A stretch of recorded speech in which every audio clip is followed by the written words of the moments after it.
बिस्मिल्लाहिर्रहमानिर्रहीम।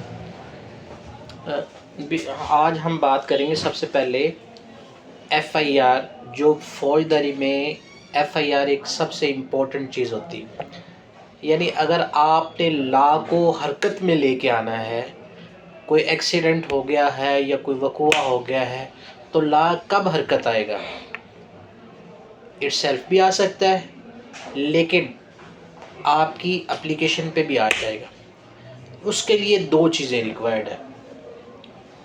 यानी फ़ौजदारी में या तो आप इस्तिग़ासा दायर कर सकते हैं या आप एप्लीकेशन दे के अपनी एफ़आईआर सेक्शन 154 के तहत रजिस्टर करवा सकते हैं। अब एफ़आईआर को हम थोड़ा सा लेट जाके डिस्कस करेंगे, क्योंकि सबसे पहले हम चीज़ें डिस्कस करेंगे जो एप्लीकेशन होते हैं, जो हमने दरख्वास्त देनी है, उसमें कंटेंट कौन कौन से होने चाहिए। क्योंकि मैं नंबर ऑफ़ टाइम हमने केसेस स्टडी किए हैं, पढ़ते हैं, चीज़ें देखते हैं, लेकिन हम देखते हैं कि केसेस मुलज़म बरी क्यों हो जाते हैं। आपने देखा है जी फ़लाना मुलज़म बरी हो गया, मेरे केसेस में बरी होते हैं या किसी और दोस्त के केसेस में बरी होते हैं। सज़ा की रेशो कम क्यों है? सज़ा की रेशो इसलिए कम है क्योंकि हम जो एप्लीकेशन लिखवाते हैं वो एक जो लॉ नोइंग पर्सन नहीं होता। हम एक स्टैम्प वेंडर से लिखवाते हैं। हम चले जाते हैं जी बाज़ार में किसी दोस्त को, भाई लिख दो। क्या उसको पता है कि लॉ की रिक्वायरमेंट क्या है या कानून क्या कहता है कि किस तरह एफ़आईआर होनी चाहिए? उसको तो सेक्शन का नहीं पता किस सेक्शन के तहत एफ़आईआर होनी है। वो आएगा, वो जनरल स्टोरी लिख के दे देगा। उसको ये नहीं पता आया कि इससे ऑफेंस मेड आउट होता है या नहीं होता।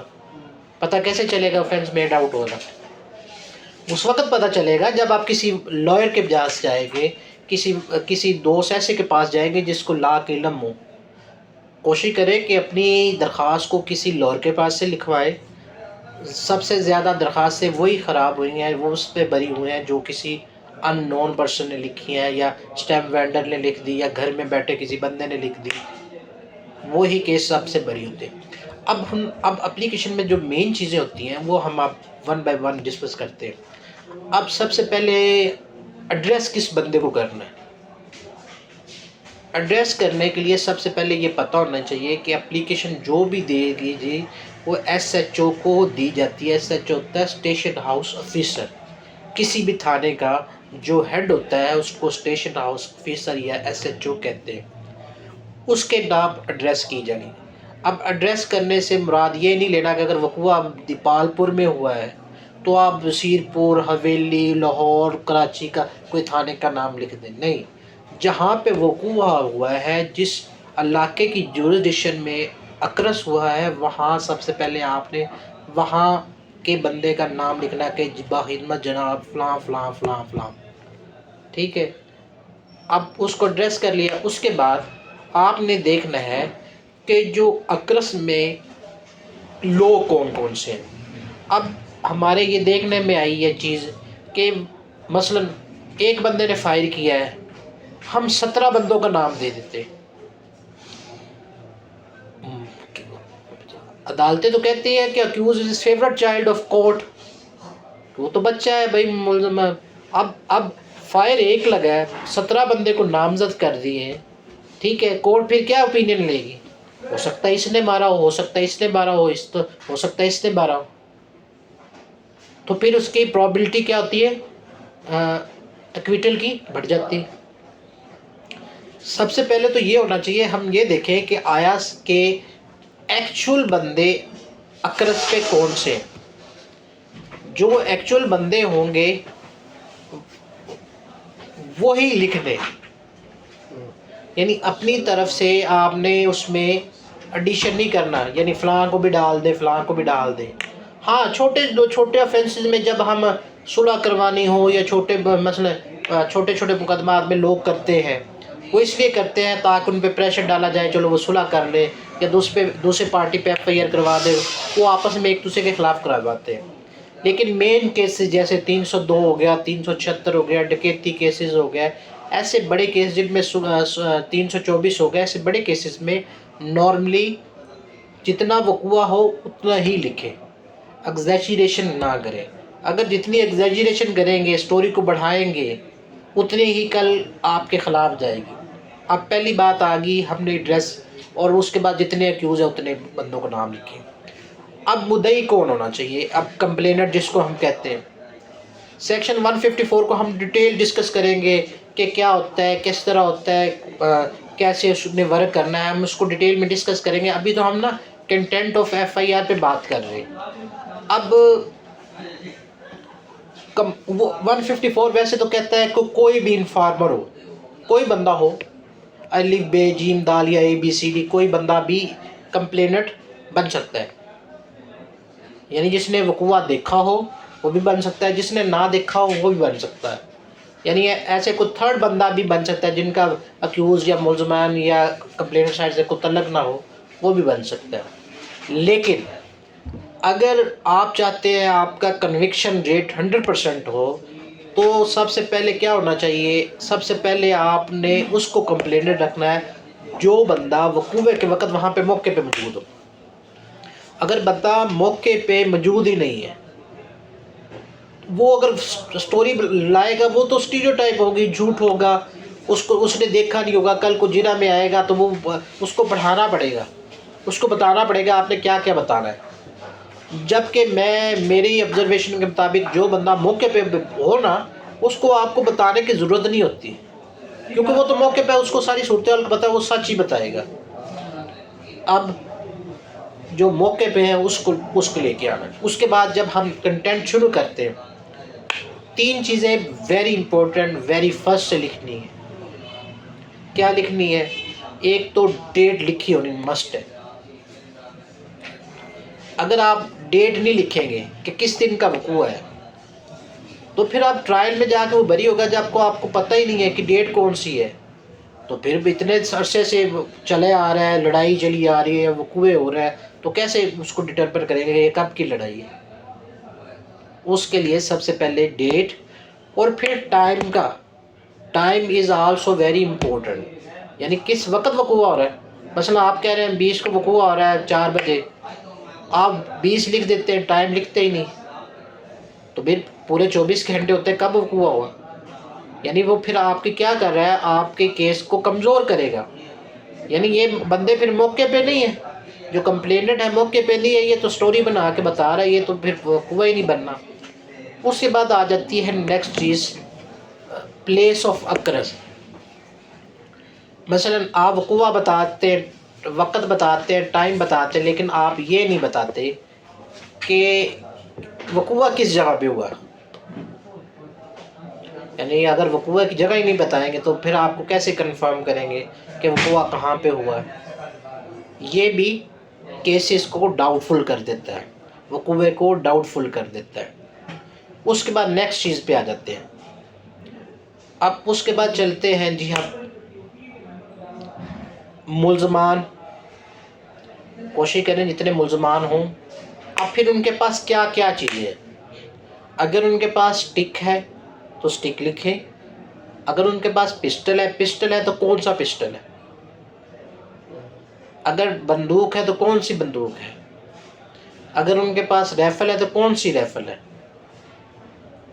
ये आपने जब कंटेंट ऑफ एप्लीकेशन लिखना है उसमें मेंशन करना है कि फ़लाँ मुल्ज़म के पास फ़लाँ चीज़ थी। ठीक है। अब जब आप ये चीज़ें लिख लेंगे पहले, उसके बाद आपने स्टोरी लिखनी है। स्टोरी में आप सबसे पहले आता है ललकारा। ललकारा लिख दें तब भी बात ठीक है, ना लिखे तब भी कोई बात नहीं। कभी कभी लड़ाई स्पर ऑफ मोमेंट में होती है, हीट ऑफ मोमेंट, यानी आपस में खड़े हैं, हैश हार्ट वर्ड एक्सचेंज हुए, लड़ाई होगी तो झगड़ा हो गया तो लड़ाई होगी। कुछ होते हैं जहाँ पे जिनके पीछे मोटिव होता है। अगर पीछे मोटिव है तो मोटिव आपके केस को स्ट्रोंग कर रहा है कि इसको इन बात का ग्रज था, इस ग्रज की वजह से ये वकूआ सरजद किया, ये अक्रस कर दिया।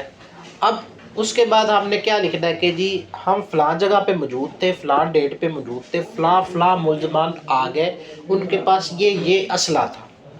उसके बाद जी फ़लाँ मुल्ज़म ने ललकारा मारा। अब जनरल रोल नहीं किसी को देने, अगर जनरल रोल देंगे कि फ़लाँ ललकारा मारा, फायरिंग की तो बंदे मर गए, उसका भी कन्विक्शन रेट 0% है।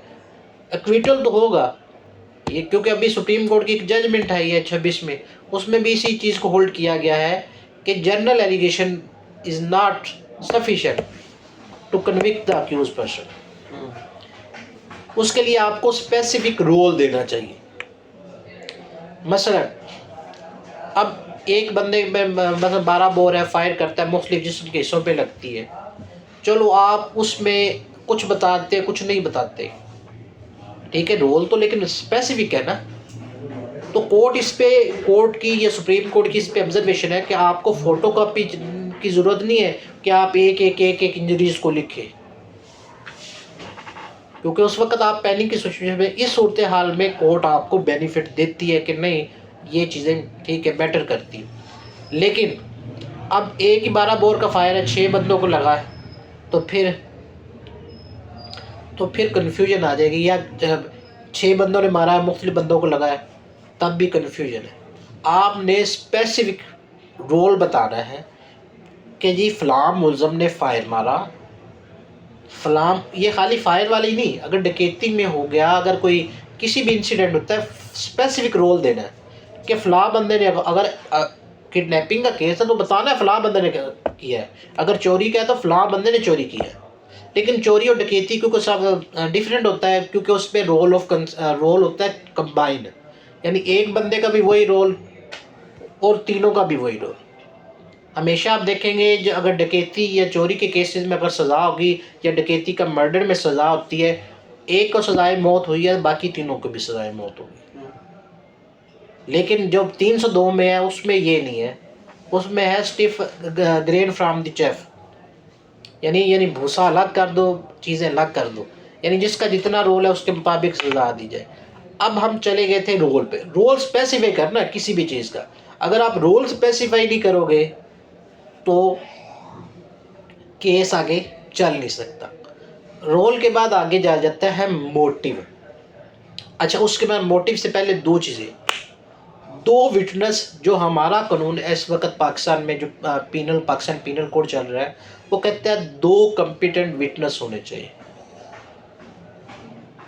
ठीक है। कॉम्पिटेंट विटनेस कौन से, आप हम इसको कोई QSO या तकवा शोर के तहत नहीं देखते, इसको हम सिंपली देखते हैं 2 गवाह होने चाहिए जो मौके पे मौजूद हों। अब उन्होंने अक्रस अपनी आंखों से देखा, यानी ये स्पेसिफिक रोल के बाद ये गवाह भी मस्ट है।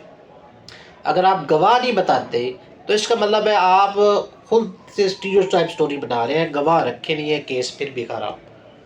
इसका मतलब गवाह भी ज़रूरी है। उसके बाद आ जाता है मोटिव। मोटिव इम्पोर्टेंट है, मोटिव हो तब भी ठीक है, ना हो तब भी हो, क्योंकि मोटिव अगर आपने बताया है फिर वो आपके केस को कनेक्ट करना चाहिए। जो भी आप प्ली ले रहे हैं ना, आप अगर अपने अकरस के मुताबिक जो भी प्ली लें वो कनेक्ट करें आपके केस को, थ्रू आउट वही आपकी प्ली चले, बाद में आपने चेंज नहीं करनी स्टोरी। यही मेन चीज़ें एक किसी भी FIR या दरख्वास्त के कंटेंट में, ये मेन 5-6-7 पॉइंट होते हैं। यानी किसको ड्रेस करना है, मुद्दई कौन बनेगा, मुलजमान कौन होंगे, उनके पास क्या क्या चीज़ें मौजूद हैं, असला किस शक्ल में होगा। उसके बाद आ जाता है डेट, टाइम और अक्रस, प्लेस ऑफ अक्रस। उसके बाद आ जाता है विटनेस, उसके बाद मोटिव। अच्छा, उसके बाद सबसे जो हमारी ये स्टैम्प वेंडर जो गलती करते हैं, एप्लीकेशन लिख देते हैं लेकिन एप्लीकेशन को ये नहीं बताते इसका जुर्म क्या बनता है। अगर आप किसी लॉयर के पास जाएंगे वो आपको बताएगा ये इस तरह स्टोरी लिखेंगे तो इस स्टोरी के हिसाब से ये फ़लाँ जुर्म बनेगा, लेकिन हम ये इसलिए ये उनको नहीं पता होता, ये हम बता सकते हैं कि कैसे बनेगा। तो ये चीज़ें हैं एक दरख्वास्त पे। इसके बाद हम कल डिस्कस करेंगे सेक्शन 154 को थारोली पढ़ेंगे कि 154 है क्या।